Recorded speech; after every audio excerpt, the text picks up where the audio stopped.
Hello and welcome everyone to smart IAS foundation. Session start करने से पहले आप सबको हमारी तरफ से, पूरी स्मार्ट आईएएस परिवार की तरफ से ईद मुबारक, ईद की हार्दिक शुभकामनाएं। Happy Eid to all of you.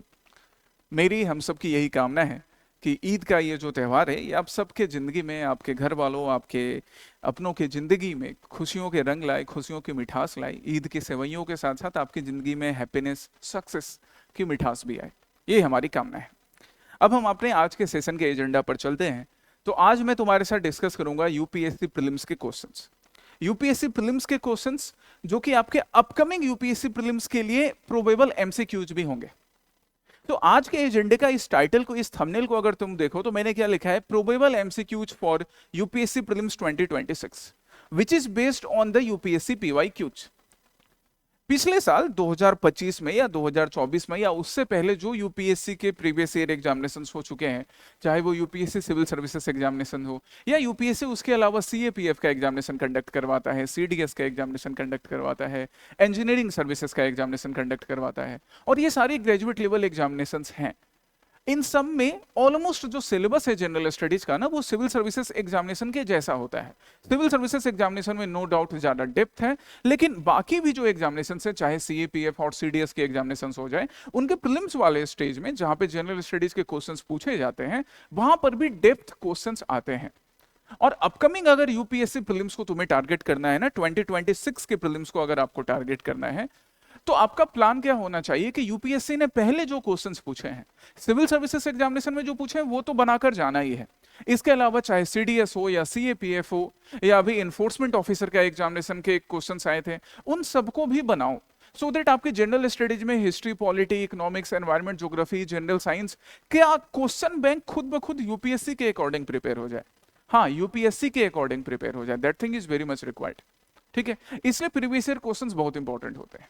आज जो क्वेश्चंस अब मैं तुम्हारे साथ डिस्कस करने जा रहा हूं, खुद ये सेशन देखकर तुम्हें मालूम होगा कि प्रीवियस ईयर क्वेश्चंस कितने इंपॉर्टेंट हैं। कई नई चीजें मालूम पड़ेंगी और कई ऐसी चीजें होंगी जो तुम्हारे लिए रिवाइज भी हो जाएगा। सेशन का ये जो डॉक्यूमेंट है, ये डॉक्यूमेंट मैं तुम्हारे साथ कमेंट सेक्शन में अटैच कर दूंगा, उसे प्रिंट करवा लेना, प्रिंट करवा के वहां से पढ़ लेना, या आप अपने नोटबुक में भी नोट करके नोट्स बना सकते हो, ये चॉइस आपकी है। कमेंट सेक्शन में ये पीडीएफ अवेलेबल रहेगा। So now start with the very first question. हम पहले क्वेश्चन से शुरू करते हैं। ये जो क्वेश्चंस मैंने लिए हैं आज के लिए यूपीएससी पीवाईक्यू का, जो मैं ये सेशन करवा रहा हूं, तो आज मैं क्वेश्चन किस एग्जामिनेशन से मैंने लिया है, ये क्वेश्चन है लास्ट ईयर के यूपीएससी सीएपीएफ एग्जामिनेशन के, है ना, central armed police forces examinations. तुम में से भी कई एस्पिरेंट इसमें अपीयर किया होगा, आपने नहीं किया है तो आप फिर भी इनके सारे क्वेश्चंस अच्छे से बनाइए upcoming UPSC civil services examinations के लिए भी। ठीक है, पहला क्वेश्चन इसमें क्या पूछा गया था। So the very first question in this section, history के सेक्शन की जो हम बात कर रहे हैं, इसमें पहला क्वेश्चन था किसके ऊपर, डिप्रेस्ड क्लासेस के ऊपर। अब हम जब अपने मॉडर्न इंडियन हिस्ट्री के सिलेबस को देखते हैं ना, तो मॉडर्न इंडियन हिस्ट्री में नेशनल मूवमेंट तो एक पार्ट है ही, राइट। हम नेशनल मूवमेंट की बात करते हैं जहां पर हम कांग्रेस के मेजरली वर्क करते हैं अगेंस्ट द ब्रिटिश रूल के अगेंस्ट में, नेशनल मूवमेंट पे।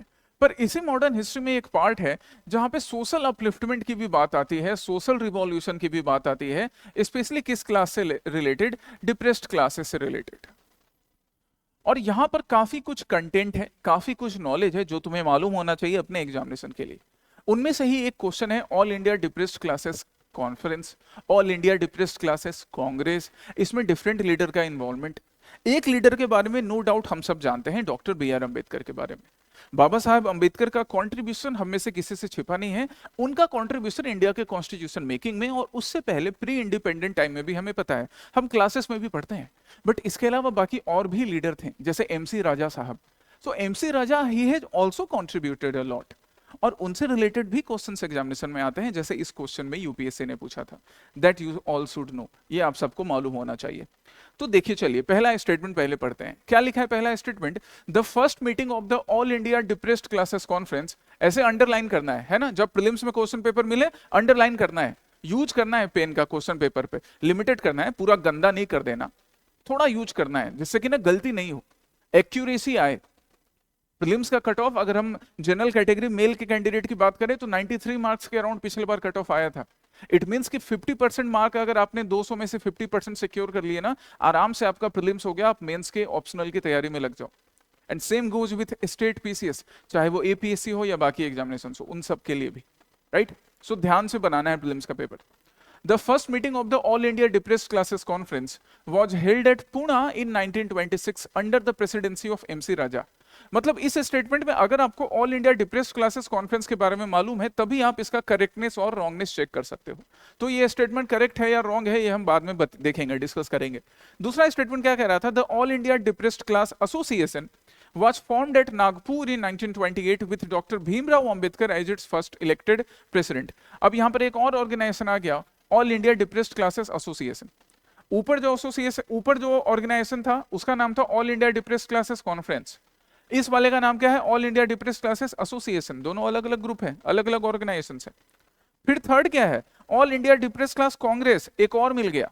तो देखो एक क्वेश्चन से आपको यहाँ पे 3 ऑर्गेनाइजेशंस के बारे में पढ़ना है, all India depressed classes conference, all India depressed classes association and all India depressed classes Congress. बिना जाने फिर यहाँ पे अक्कड़ बक्कड़ बम्बे बू करके तो कुछ नहीं मिलने वाला है एग्जाम में। कम टू दिस, फिर जाके आपको इसका आंसर मालूम पड़ जाएगा। चलिए अब हम पढ़ते हैं all India depressed classes conference के बारे में, और जिन जिन लीडर का इसमें कॉन्ट्रीब्यूशन है उनके बारे में भी।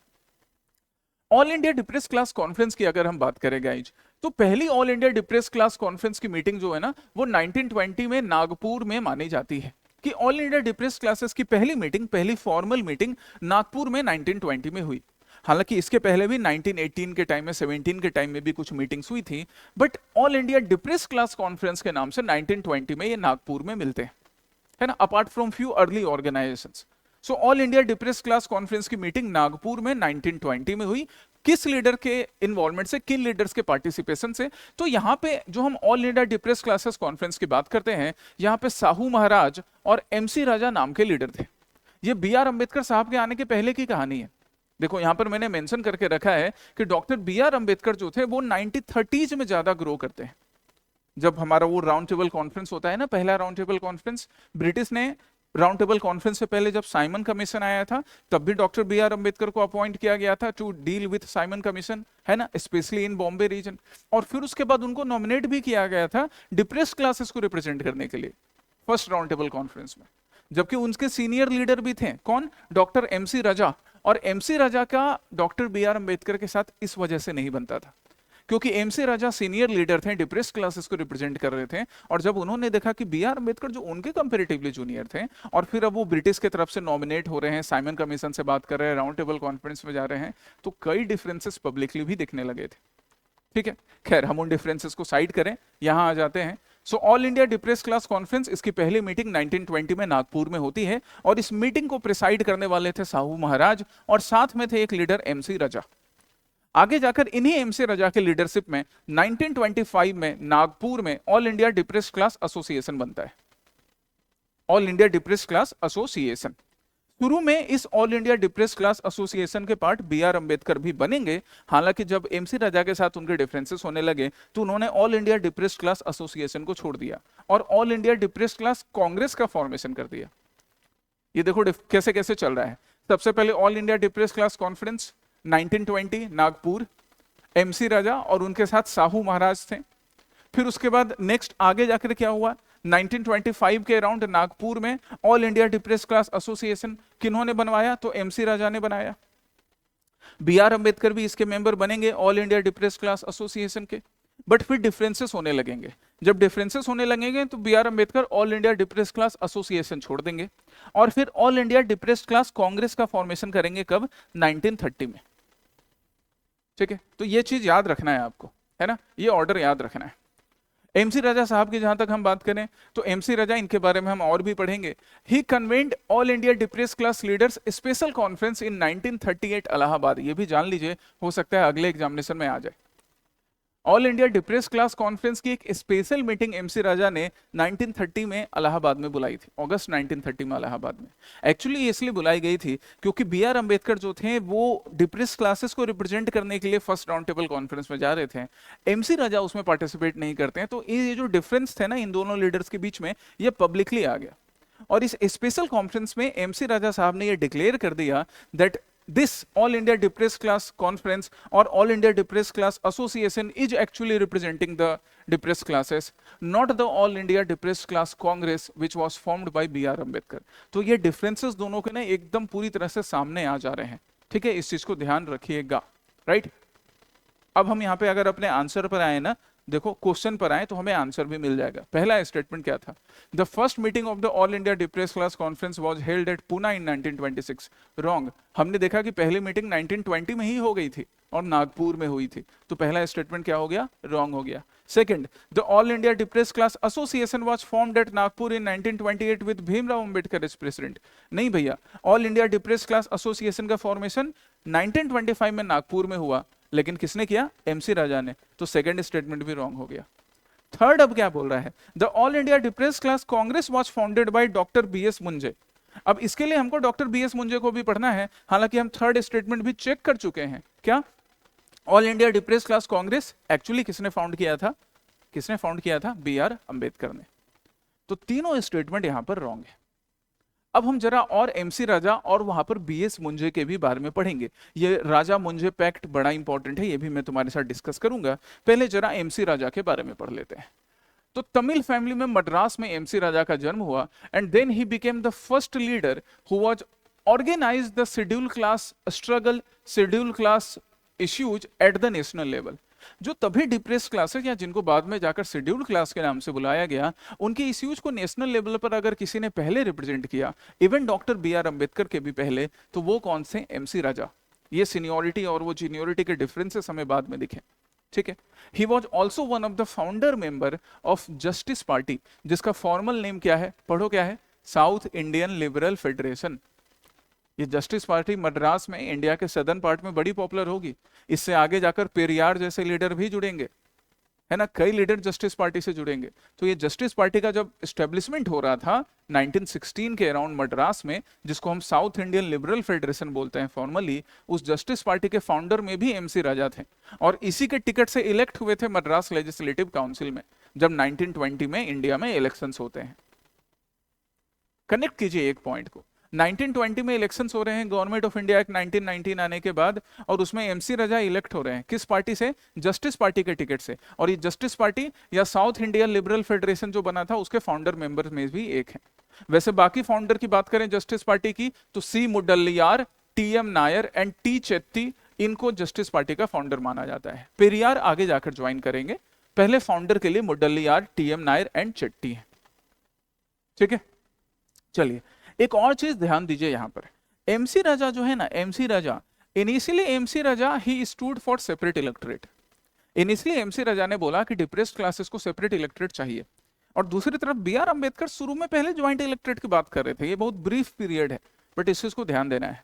फिर धीरे धीरे ना इनके जो कैरेक्टर्स थे, इनका जो माइंड था वो चेंज हो गया। आगे जाकर एमसी राजा ज्वाइंट इलेक्टोरेट को एक्सेप्ट कर लेते हैं और B.R. अंबेडकर सेपरेट इलेक्टोरेट पर पहुंच जाते हैं। तो फर्स्ट राउंड टेबल कॉन्फ्रेंस में या साइमन कमीशन के आने तक क्या हो चुका था, B.R. अंबेडकर अब सेपरेट इलेक्टोरेट डिमांड करने लग गए थे, और एमसी राजा जो पहले सेपरेट इलेक्टोरेट डिमांड कर रहे थे, अब वो कहां पहुंच गए थे, ज्वाइंट इलेक्टोरेट पर। और उसी ज्वाइंट इलेक्टोरेट के डिमांड को लेकर या ज्वाइंट इलेक्टोरेट को लेकर डिप्रेस्ड क्लासेस के लिए एमसी राजा और B.S. मुंजे, कौन है B.S. Moonje, he was the then president of Hindu Mahasabha, तभी हिंदू महासभा के प्रेसिडेंट थे। तो हिंदू महासभा के president B.S. Moonje and MC Raja, इन लोगों ने मिलकर 1932 में एक पैक्ट किया, जिसको B.S. मुंजे पैक्ट बोला जाता है। और इस B.S. मुंजे पैक्ट से फाइनल क्या हुआ, joint electorate for depressed classes. आगे जाकर सितंबर 1932 में, सितंबर 1932, याद करो मॉडर्न हिस्ट्री के क्लासेस में मैंने तुम्हें पढ़ाया है, जिन्हें नहीं पढ़ाया आगे पढ़ोगे। सितंबर 1932 में फेमस जो पूना पैक्ट होता है या गांधी अंबेडकर पैक्ट होता है, जिसमें डिप्रेस्ड क्लासेस के लिए ज्वाइंट इलेक्टोरेट पर सहमति बनती है, joint electorate with reserved seats in legislature, उसका प्रिकर्सर किसको माना जाता है, राजा मुंजे पैक्ट को। कि एमसी राजा और B.S. मुंजे, हिंदू महासभा और डिप्रेस्ड क्लासेस के एक जो रिप्रेजेंटेटिव है एमसी राजा, इन्होंने मिलकर जो राजा मुंजे पैक्ट साइन किया था, वही आगे जाकर इंस्पायर करेगा गांधी अंबेडकर पैक्ट या पूना पैक्ट को। तो इतने डिटेल्स आपको याद रखने हैं, है ना। अगेन इस डॉक्यूमेंट को पढ़िएगा, जहां कहीं डाउट हो मुझसे कमेंट सेक्शन में पूछ सकते हो या फिर क्लास में पूछ सकते हो, बट कीप रिवाइजिंग इट। अब हम नेक्स्ट क्वेश्चन पर चलते हैं। हमारे क्वेश्चन का आंसर क्या था guys? All three are incorrect. हमें करेक्ट चेक करना था ना, आंसर क्या होगा? नन। तीनों स्टेटमेंट यहां गलत थे। चलिए दूसरा क्वेश्चन किसके ऊपर है? भूदान मूवमेंट पे। बड़ा इंपॉर्टेंट पार्ट है भूदान मूवमेंट। किसने स्टार्ट किया था भूदान मूवमेंट? आंसर बता दो। हाँ तुम सब बता सकते हो, और यही मैं तुमसे उम्मीद रखता हूं कि आप इसका आंसर जरूर बता सके। भूदान, अच्छा, आचार्य विनोबा भावे। भूदान मूवमेंट किन्होंने स्टार्ट किया? आचार्य विनोबा भावे, है ना? आचार्य विनोबा भावे ने, गांधीयन लीडर हैं ये, गांधी जी के ही आइडियल्स पे चलने वाले। मतलब इनका जो भूदान मूवमेंट होगा वो भी कैसा होगा? नॉन वायलेंट नेचर का होगा, है ना? यही हमारे आचार्य विनोबा भावे हैं। गांधी जी ने इनको फर्स्ट इंडिविजुअल सत्याग्रही के लिए चूज किया था। याद रहेंगी ना ये सारी चीजें? याद रखनी है, कैसे नहीं रहेंगी। He was the first individual Satyagrahi chosen by none other than but M.K. Gandhi. तो गांधीयन लीडर है, नॉन वायलेंट मैटर पे भूदान मूवमेंट चलाएंगे। चलिए भूदान मूवमेंट से रिलेटेड क्या लिखा हुआ है? It was aimed at attaining a non violent society. अब ये स्टेटमेंट तो करेक्ट होना ही चाहिए, बिल्कुल करेक्ट होना चाहिए, है ना? ये स्टेटमेंट बिल्कुल करेक्ट होना चाहिए, नॉन वायलेंट सोसाइटी के ही अटेनमेंट के लिए, क्योंकि गांधीयन लीडर है तो नॉन वायलेंट सोसाइटी की ही बात करेंगे। दूसरा क्या? It included schemes such as Sampatti Daan, श्रम दान। अब जब भूदान हो रहा है, आगे मैं डिटेल्स तुम्हारे साथ डिस्कस करूंगा, पर थोड़ा कॉमन सेंस लगाओ तो संपत्ति दान और श्रम दान भी इसका पार्ट बन सकता है। थोड़े चांसेस है, हालांकि जब मैं डिस्कस कर लूंगा तब तुम्हें समझ में आ जाएगा कि अच्छा ये भी सही था। डिस्कस करेंगे आगे। It began in village in Andhra Pradesh in 1951। ये एक सिंपल सा फैक्ट है कि पोचमपल्ली नाम के विलेज से, आंध्र प्रदेश से, जो अभी अभी तेलंगाना में पड़ता है, पोचमपल्ली नाम के विलेज से भूदान मूवमेंट की शुरुआत हुई थी। 1 in 3 आर करेक्ट, ये तो हमको फर्स्ट गो में मालूम पड़ गया। सेकंड भी करेक्ट है, ये भी मालूम पड़ जाएगा, तो आंसर हम डी चूज कर लेंगे। फिलहाल अब हम भूदान मूवमेंट के डिटेल्स पर चलते हैं। भूदान मूवमेंट, सबसे पहले तो एक बात जो कि आचार्य विनोबा भावे की राइटिंग से ही समझनी है। आचार्य विनोबा भावे ने अपने राइटिंग में बताया था कि दान का मतलब चैरिटी नहीं है, दान का मतलब इक्वल डिस्ट्रीब्यूशन है। दान करके आप किसी के ऊपर एहसान नहीं कर रहे हो, बस आपके पास रिसोर्सेज ज्यादा है, आपके पास जमीन ज्यादा है, तो आप उसका रीडिस्ट्रीब्यूशन कर रहे हो। ये इन्होंने यहाँ समझाया था। आप इसको ऐसे में यूज कर सकते हो कोट्स के फॉर्म में। दान does not mean charity, it really implies equal distribution. This was the statement given by Acharya Vinoba Bhave. ऐसे वगैरह की राइटिंग्स में आपके काम आएगा ये। आइए अब हम आचार्य विनोबा भावे के भूदान मूवमेंट की बात करें तो इनका भूदान मूवमेंट गांधीयन स्वराज को फुलफिल करने के लिए था कि तभी भारत में 50% से ज्यादा जो फार्मर्स थे, जो गांव में खेती करते थे, वो अपनी ही जमीन पर रेंट देने को मजबूर थे। उनके पास या तो अपनी जमीन नहीं होती थी या अपनी ही जमीन पर किसी को रेंट देते थे, किसी जमींदार को, किसी मनी लेंडर को। इसी सिस्टम को सही करने के लिए आचार्य विनोबा भावे ने 1951 से भूदान मूवमेंट शुरू किया। इंडिपेंडेंस के बाद भी उसको कंटिन्यू किया, मतलब आगे जब तक वो जीवित रहेंगे तब तक कंटिन्यू करेंगे।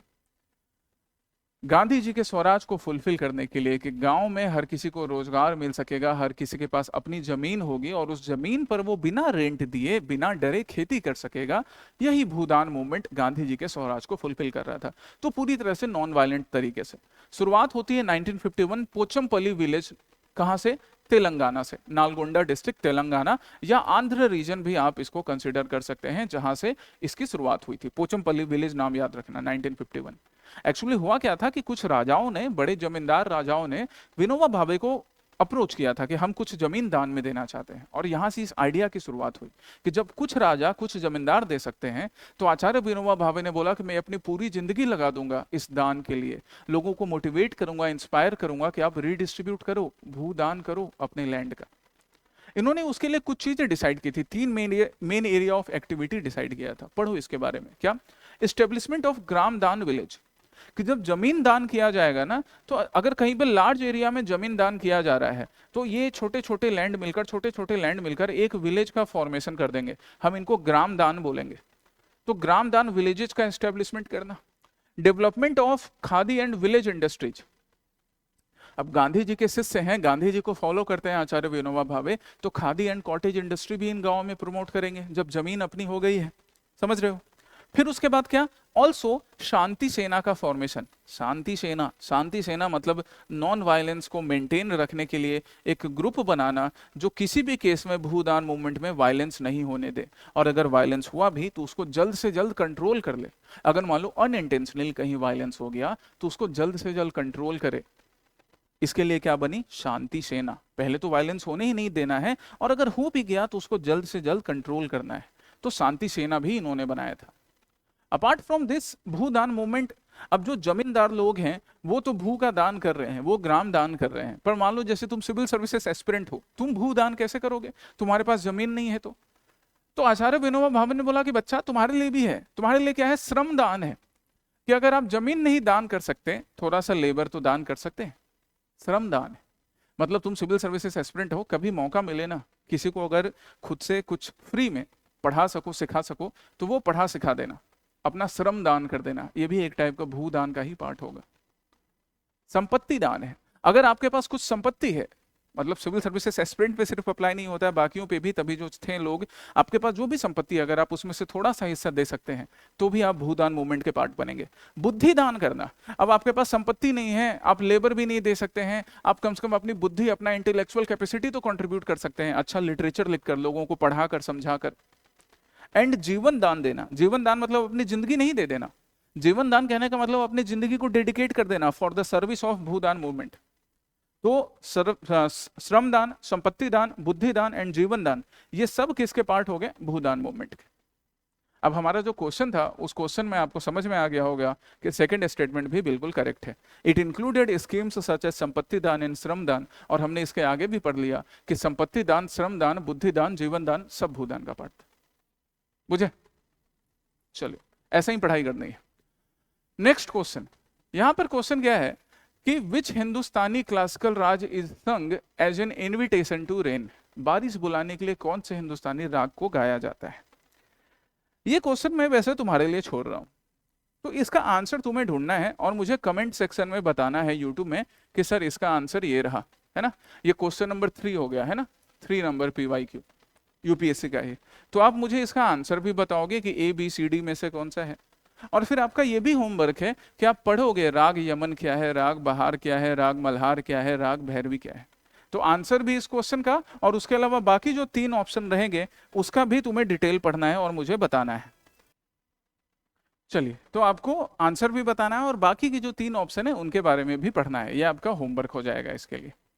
नेक्स्ट क्वेश्चन पर हम चलते हैं। नेक्स्ट क्वेश्चन क्या बोल रहा है, who among the following classical poet is the author of the book कृतार्जुनीयम।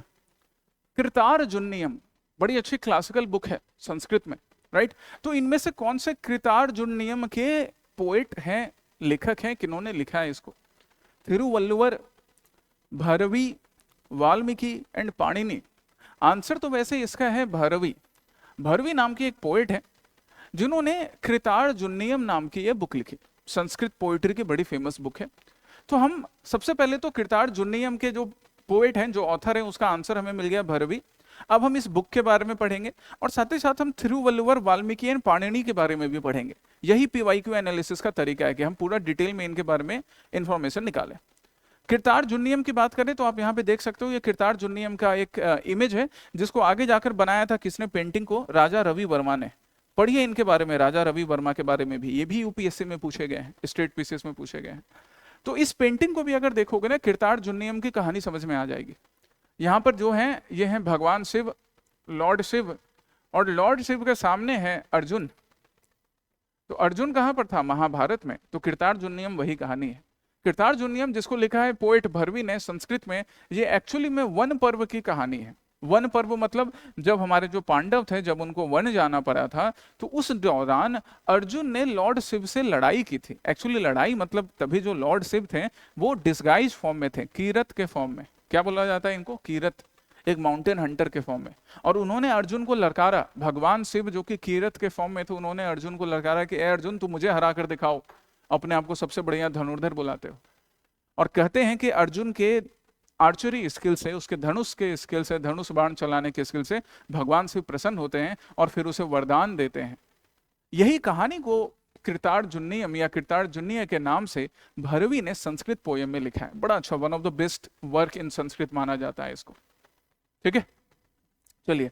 भरवी, हम जो पोएट की बात कर रहे हैं, तो भरवी जो पोएट थे, ये माने जाते हैं कि सिंह विष्णु नाम के पल्लव डायनेस्टी के रूलर एंड दुर्विंत नाम के वेस्टर्न गंग डायनेस्टी के रूलर के कोर्ट में भी ये प्रेजेंट थे। ये एक एक्स्ट्रा इन्फॉर्मेशन है, आप याद रखिएगा। और किरतार जुन्नियम की जो मैंने कहानी बताई है कि अर्जुन किस तरह से भगवान शिव जो डिस्गाइज फॉर्म में थे कीरत, उनसे लड़ते हैं और फिर भगवान शिव से वरदान प्राप्त करते हैं, यही कहानी महाभारत की किरतार जुन्नियम में मेंशन्ड है। अब हम बाकी जो पोएट्स मेंशन थे उनके बारे में पढ़ लें। सबसे पहले थिरुवल्लुवर की बात करते हैं। Thiruvalluvar is a very famous poet, saint, है ना, writer, author in Tamil history, जिनकी फेमस वर्क है थिरुकुरल। थिरुकुरल के अलावा इसको कुरल के नाम से भी बुलाते हैं। थिरुवल्लुवर को वल्लुवर भी बुलाते हैं। थिरु ना एक रिस्पेक्टफुल टाइटल है, ये यूज किया जाता है तमिल सोसाइटी में, थिरु नाम लगाकर, है ना, किसी के नाम के आगे थिरु लगाना। तो थिरुवल्लुवर या वल्लुवर, और उनका जो कंपोजिशन है, उनकी जो राइटिंग है तमिल में, वो थिरुकुरल या कुरल के नाम से जानी जाती है। ये तमिल वर्क है जो एथिक्स की, लव की, पॉलिटिक्स की, इकोनॉमिक्स की सारे डिटेल्स देती है। थिरुकुरल नाम की ये book, it is considered as one of the most popular book in Tamil history on secular nature, of secular nature. हालांकि थिरुवल्लुवर जो सेंट है, इनको हिंदुइज्म से रिलेट करके पढ़ा जाता है, हिंदुइज्म से ही रिलेटेड माना जाता है, बट फिर भी जो बुक है ना, वो किसी भी पर्टिकुलर किसी संप्रदाय, हिंदुइज्म या जैनिज्म, कुछ जैन लोग भी थिरुवल्लुवर को क्लेम करते हैं कि हमारे सेंट थे, क्रिश्चियन भी क्लेम करते हैं कि ये हमारे सेंट थे। पर ये जो वर्क है, ये हिंदुइज्म, जैनिज्म या क्रिश्चियनिटी की बुक नहीं है। ये बुक है सेकुलर नेचर की, जिसके बारे में, एथिक्स के बारे में, लव के बारे में, पॉलिटिक्स के बारे में, एडमिनिस्ट्रेशन के बारे में, इकोनॉमी के बारे में बताया गया है। किस बुक में? थिरुकुरल में। तो याद रखिएगा। दूसरे ऑथर पर हम चलते हैं, पाणिनि, जो कि संस्कृत ग्रामर के one of the most senior and one of the most popular writer माने जाते हैं। इनके संस्कृत ग्रामर पे वर्क के लिए इनको फर्स्ट डिस्क्रिप्टिव लिंग्विस्ट भी बुलाया जाता है गाइज। वैसे संस्कृत ग्रामर के लिए आप आगे जाके पतंजलि की भी बात, महर्षि पतंजलि की भी पढ़ाई करोगे। महर्षि पतंजलि का जो फेमस वर्क है Mahabhashya, it is also a popular work on Sanskrit grammar. लेकिन इन सबसे पहले संस्कृत ग्रामर पे लिखा किसने? पाणिनि ने। इनकी जो फेमस बुक है, उस बुक का नाम है अष्टाध्यायी। ये सब यूपीएससी, स्टेट पीसीएस के लिए बड़ा इंपॉर्टेंट है, एपीएससी, बीपीएससी, इन सब के लिए अच्छे से पढ़ लो इन सबको। पाणिनि की संस्कृत ग्रामर पे बुक है जिसका नाम है अष्टाध्यायी। कहा जाता है कि यहीं से क्लासिकल संस्कृत की शुरुआत हुई, जिसको आपने स्कूलों में पढ़ा है। एक थी वैदिक संस्कृत, जिसमें वैदिक नॉलेज का फॉर्मेशन हो रहा था, फिर बनी क्लासिकल संस्कृत जो स्कूल कॉलेजेस में पढ़ाई गई या लोगों के बोलचाल की भाषा में बाद में यूज हुई। उसके ऊपर सबसे पहली, सबसे पुरानी बुक मानी जाती है पाणिनि की अष्टाध्यायी। आगे जाकर महर्षि पतंजलि ने महाभाष्य लिखा, वो भी अष्टाध्यायी से इंस्पायर्ड है। इवन महर्षि पतंजलि का जो महाभाष्य है, वो एक और संस्कृत ग्रामर का बुक है। कात्यायन नाम के हमारे पोएट थे, जिनके बुक का नाम है वर्तिका सूत्र। तो देखो ऐसे याद रखना है, सबसे पहले आएगा पाणिनि का अष्टाध्यायी, फिर कात्यायन का आएगा वर्तिका सूत्र, और फिर आएगा थर्ड नंबर पे कौन? महर्षि पतंजलि का महाभाष्य।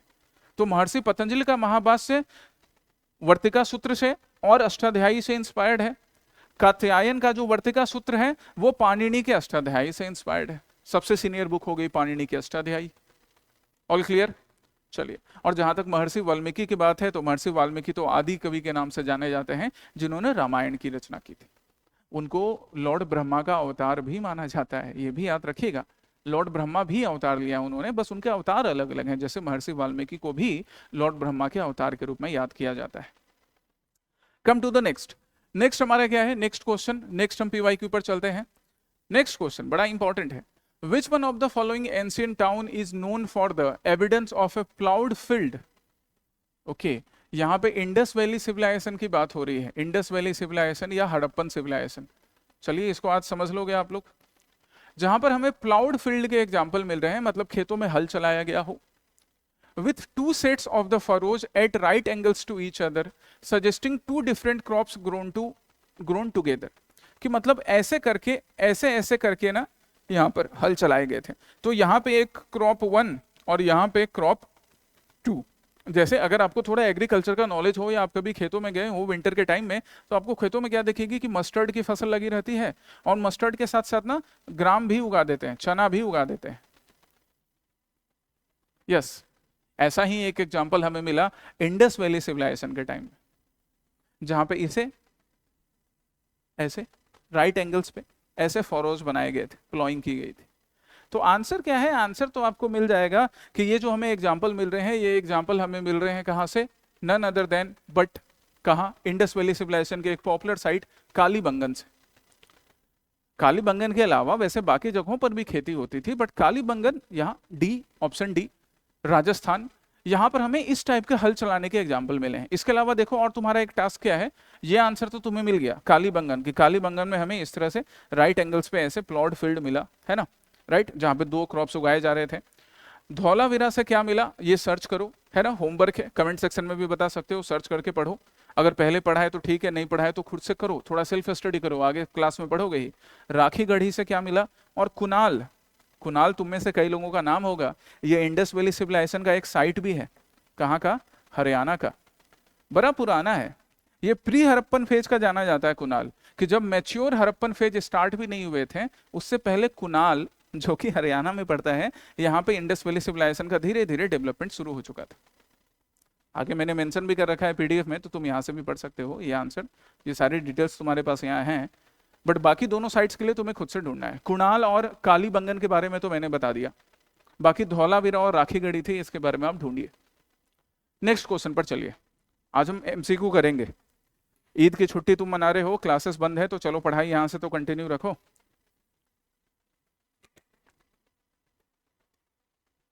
नेक्स्ट कौन सा? नेक्स्ट क्वेश्चन है कृष्णदेव राय के ऊपर। कई बार ये डिस्कस हुए हैं। विजयनगर एम्पायर के ग्रेटेस्ट रूलर, इंडिया के ग्रेटेस्ट रूलर्स में से भी एक माना जाता है इनको। A king of Vijayanagar composed work on state craft.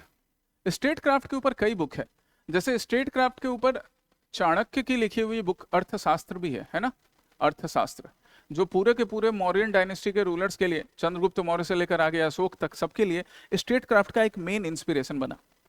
वैसे ही स्टेट क्राफ्ट के ऊपर आगे जाकर लेटर 15th सेंचुरी के टाइम में, 16th सेंचुरी के टाइम में एक और बुक लिखी गई जिसका नाम था अमुक्त मलयड और अमुक्त मलयाडा। ऐसे ब्रेक करके पढ़िए, अमुक्त प्लस मलयाडा। लिखा किसने है अमुक्त मलयाडा को? किसने लिखा है? तो कृष्णदेव राय ने। कौन से डायनेस्टी के रूलर हैं? तो विजयनगर एम्पायर के, विजयनगर एम्पायर के रूलर कृष्णदेव राय, जिन्होंने लिखे अमुक्त मलयाडा, स्टेट क्राफ्ट की एक बुक। इसके अलावा बाकी इंफॉर्मेशन भी है। किस लैंग्वेज में? तेलुगु में। वैसे विजयनगर एम्पायर के रूलर्स ना कन्नड़ भी यूज करते थे, क्योंकि इनका जो कैपिटल है, इनका कैपिटल कहाँ है? हम्पी, वो प्रेजेंट डे कर्नाटक में ही तो पड़ता है हम्पी। तो कन्नड़ भी यूज करते थे, तमिल भी यूज करते थे, और संस्कृत भी पैटर्नाइज किया था। बट अमुक्त मलयाडा जो बुक लिखी है वो किसमें लिखी है? तेलुगु में। इसलिए सही इंफॉर्मेशन रहना जरूरी है, काम का रहना जरूरी है, तब क्वेश्चन बनेंगे, अदरवाइज क्वेश्चन बनाने में दिक्कत होगी। तो ये सारी चीज पीवाईक्यू से याद रखेंगे। अब जरा कृष्णदेव राय के बारे में पढ़ लेते हैं। तो कृष्णदेव राय, कृष्णदेव राय देखो, one of the greatest ruler of Vijayanagar empire. Vijayanagar empire में कौन सी डायनेस्टी से? टुलुवा डायनेस्टी से। ये जो विजयनगर एम्पायर है ना गाइस, इस विजयनगर एम्पायर में अलग अलग डायनेस्टीज हैं। सबसे पहली डायनेस्टी कौन सी? संगम, जिनको पढ़ा है वो बता दो। सेकंड डायनेस्टी कौन सी? सुलुवा। सुलुवा के बाद कौन सी? टुलुवा। और टुलुवा के बाद लास्ट कौन सी? अराविडू। सबसे फेमस डायनेस्टी, सबसे ग्रेट डायनेस्टी कौन सी? टुलुवा डायनेस्टी। और इसी टुलुवा डायनेस्टी के राजा कौन है? कृष्णदेव राय। इनके टाइम में विजयनगर एम्पायर अपने पीक पर पहुंचता है मिलिट्री एक्सपेंशन, पॉलिटिकल कंसोलिडेशन के लिए। एक मिलिट्री एक्सपेंशन तो कई बार पूछा गया है। इनके मेजर कैंपेन में से ये वाला जो कैंपेन है, रायचूर दोआब के कॉन्क्वेस्ट। रायचूर दोआब, दो आब, देखो ये भी सीखो, एक क्वेश्चन से बहुत कुछ सीखने को मिलेगा। दो आब का मतलब दो नदी के बीच की जमीन। दो आब, जैसे पंजाब, जहां से 5 नदियां बहती हैं, या 5 नदियों के बीच की जमीन, पंजाब।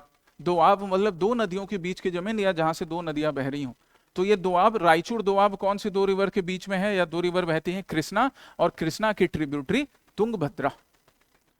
ये फेमस यहाँ पे लड़ाई हुई थी जिसको जीता था कृष्णदेव राय ने। कई बार पूछा गया है, याद रखिएगा, कॉन्क्वेस्ट ऑफ रायचूर दोआब। इसके अलावा उड़ीसा भी कॉन्कर किया था इन्होंने, सुल्तान ऑफ बीजापुर को भी हराया था। ये इनके फेमस कॉन्क्वेस्ट हैं, apart from many other conquest. इनके टाइम में फेमस पुर्तगीज ट्रेवलर इंडिया आए थे, दोनों का नाम याद रखिए, Domingo Paes and Duarte Barbosa. Another one more question जो कि आपकी इस क्वेश्चन से सीखने को मिला, the famous Portuguese traveller Domingo Paes and Duarte Barbosa, they came during the court of Krishnadeva Raya and they praised him a lot. कि वाह वाह कितने बढ़िया राजा है ना, याद रखना इन दोनों ट्रेवलर का नाम भी। अपार्ट फ्रॉम दिस, और हम कृष्णदेव राय की बात करें तो इनका जो टाइम पीरियड है ना, ये गोल्डन एज माना जाता है तेलुगु लिटरेचर का। हालांकि तेलुगु के अलावा संस्कृत में, कन्नड़ में, तमिल में भी लिखा गया, पर तेलुगु लिटरेचर काफी ग्रो हुआ। जैसे खुद इन्होंने लिखा क्या, अमुक्त मलयाड़ा खुद लिखा इन्होंने, खुद, राइट, एक पोइटिक वर्क है अमुक्त मलयाड़ा, खुद से लिखा है। इनके कोर्ट में अष्ट दिग्गज प्रेजेंट रहते थे, अष्ट दिग्गज, 8 अष्ट दिग्गज मतलब अपने फील्ड में रेनाउंड पर्सन, जिनमें से एक का नाम तुमने भी सुना होगा, तेनाली रामन। उनकी कहानियां सुने हो ना तेनाली रामन की। अल्लसनी पेदन, इनका भी नाम याद रखिएगा, अल्लसनी पेदन, ये भी बड़े फेमस ऑथर हैं, काफी बढ़िया काम इन्होंने लिखा है। ये अष्ट दिग्गज थे, है ना, कृष्णदेव राय के कोर्ट में थे, 8 जीनियस, अष्ट दिग्गज। अपार्ट फ्रॉम दिस, कृष्णदेव राय के बारे में एक और चीज याद रखनी है कि इनको कई टाइटल से नवाजा गया, कई टाइटल इनसे रिलेटेड है, जैसे आंध्र भोज, आंध्र पितामह, गौर गौब्रहन प्रतिपालक, गाय की रक्षा करने वाला। आंध्र भोज, आंध्र पितामह मतलब आंध्र तेलुगु रीजन में रेस्पेक्टेड, है ना, आंध्र की रक्षा करने वाला, आंध्र के गौरव को बढ़ाने वाला, तेलुगु लिटरेचर को पैटर्नाइज करने वाला। यवन स्थापनाचार्य, यवन स्थापनाचार्य क्योंकि इन्होंने लड़ाइयां भी लड़ी, ये लड़ाई लड़ रहे हैं बीजापुर के रूलर्स के साथ, गोलकोंडा के रूलर्स के साथ। अब कृष्णदेव राय जो हैं, उनके नाम से आपको लग रहा होगा कि ये हिंदू हैं, हालांकि इन्होंने हिंदुइज्म, क्रिश्चियनिटी, इस्लाम सबको पैट्रोनाइज किया, पर बाकी के जो मुस्लिम रूलर्स हैं गोलकोंडा, बीजापुर, इन रीजन्स में, उनको हराया, और फिर इनके हेल्प से एक रूलर को इन्होंने प्लेस किया, एक मुस्लिम रूलर को, इसलिए एक टाइटल इनको मिला, यवन स्थापनाचार्य। यवन मतलब someone who came from outside, तो यहाँ पे मुस्लिम रूलर को रेफर किया गया है। स्थापनाचार्य मतलब स्थापित करवाने वाला, इसलिए यवन स्थापनाचार्य के नाम से किसको रेफर किया जाता है, कृष्णदेव राय को।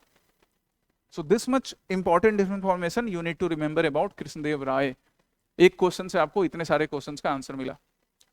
वन मोर पीवाईक्यू जो कि इस बार यूपीएससी ने पूछा था, क्या पूछा भाई, with reference to ancient South India the term Vichitra Chitta, Chitrakarapuli and Chaityakari refer to what.